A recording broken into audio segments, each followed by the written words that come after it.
My Utmost for His Highest. Oswald Chambers, Classic Daily Devotional.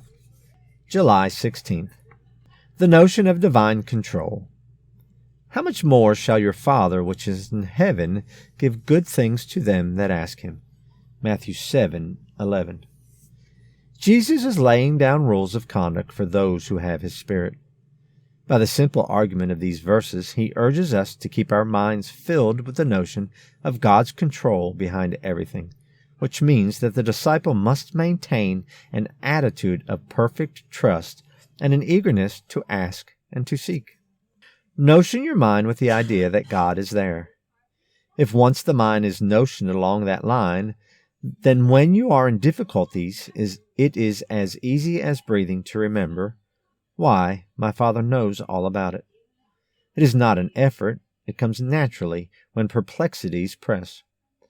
Before you used to go to this person and that, but now the notion of that divine control is forming so powerfully in you that you go to God about it. Jesus is laying down the rules of conduct for those who have His Spirit, and it works on this principle. God is my Father. He loves me. I shall never think of anything He will forget. Why should I worry? There are times, says Jesus, when God cannot lift the darkness from you, but trust Him. God will appear like an unkind friend, but He is not. He will appear like an unnatural father, but He is not. He will appear like an unjust judge, but He is not. Keep the notion of the mind of God behind all things strong and growing.